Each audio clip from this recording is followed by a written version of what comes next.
Tell them who you are. If you're living in the movement, you wanna praise God. This is how we do it. Hey, I just want to add a little quick note to this furnace job.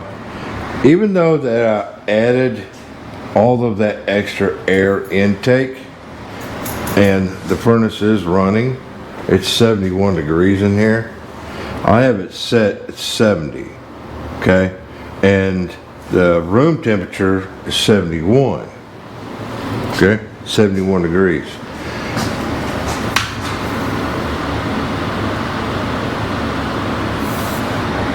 The vent temperature is 60.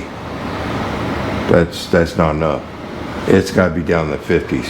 So for the maintenance guys, this is a real quick diagnosis on air. So if you get a maintenance call and you go out, they say that, hey man, my air's not working right, blah blah blah. First thing you need to do is check the temperatures. Okay, well, I mean, first thing, check the freaking filter and make sure it's not freaking froze up. But anyways, second thing, check your temperatures. If the thermostat, I don't care what they got it set on. I'm looking at the room temperature. Right now it's 71 degrees. The temperature coming out of the vent, and that's only, what, 6 foot from the freaking furnace? That temperature is only coming out at 60 degrees. It's not going to work. You have to have 20 degrees difference between the air going in and the air coming out. Because if you don't have that big of a difference in air, you won't get the condensation on the coil. See what I'm saying? So the condensation on the coil removes the moisture from the apartment or house, whatever it is. You know what I'm saying? So that's the point of air conditioning. You're removing the moisture from the air. That's the point. It's not because the coil's cold that you're cooling the apartment down. No, it's because you're removing the moisture from the apartment or home, whatever.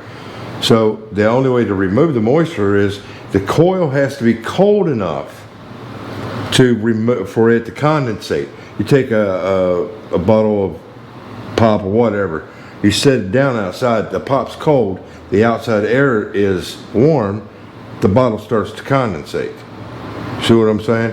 So that by the coil being cold, it condensates and it removes the air. So once the air is past, the warmer air has passed the coil, it comes back out and it's cold air.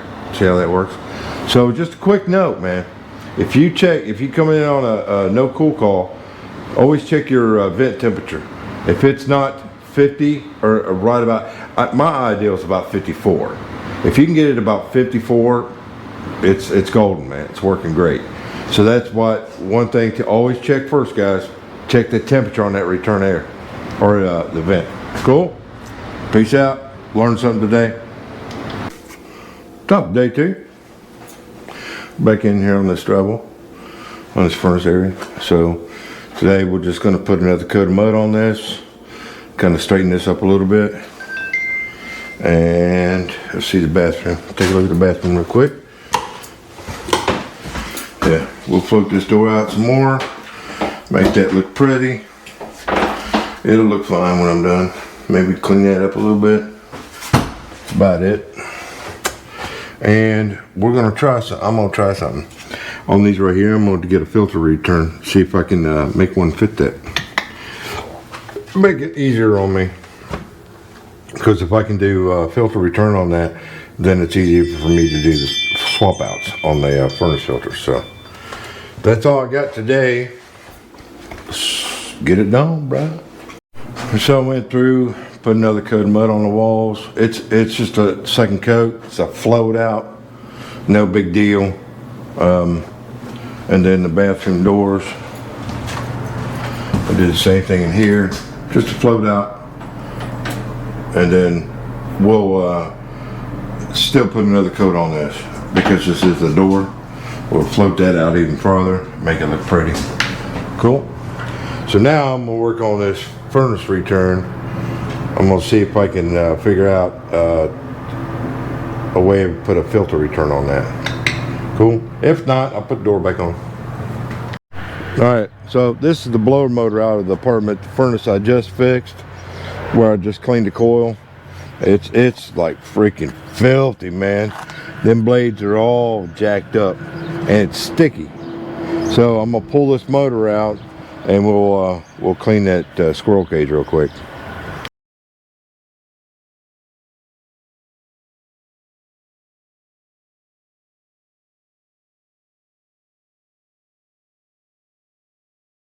We're just gonna go ahead and clean this out real quick. I'm gonna soak it down with some coil cleaner, because that coil cleaner will break down some of this nasty. You know what I mean? We'll just let it sit for a little bit. Same thing with this blower.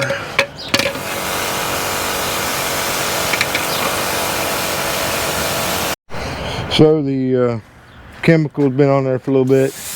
We'll go ahead and spray her down.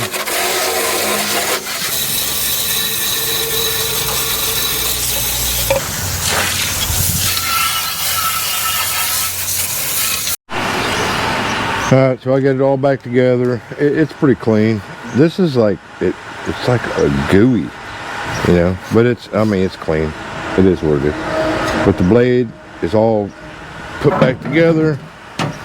Yeah, it's not bad at all, man. I cleaned the motor up as best I could. You know, it's 30 years of grime on there, so just a note to self, whatever. When you take these bolts out to pull the motor off, a lot of the times you'll run across where somebody else has mounted it or turned it, and that's what was wrong with this one. These bolts wouldn't tighten up.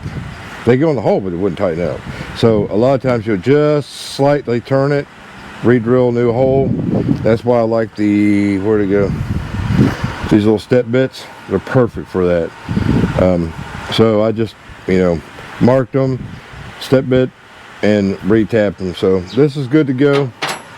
I cut some of the excess wires off, stuff we didn't need, recapped them. So we'll run up and get it in there. Boop. Thank God that the brothers on the rise now. Endless celebrations all in my house. Levitating now, I'm super duper fly now. London boy, but DC where I reside now. Put the time in while you always yelling time out. And for quit it, cause I know I'm coming with it. You were sitting, you were wishing I was handling my business. Now I got the ball like Harry Potter playing Quidditch. And my business so humongous, you would think that happens in there. Damn man, I'm all that, yeah, I'm all that. Ain't that pretty? Woohoo! Bang! What I had to do to get this to fit, because it's almost exactly the same size as the old door. Come on. Okay. So what I had to do was this 2x4 that runs right here. I just had to notch it out just a little bit to get this to set down far enough. And then where the old filter was, I had to bend the metal back. And then I put a piece of that fiberboard on it and put seal around all of it. You know, seal tape this whole compartment down there, because you remember it was all open.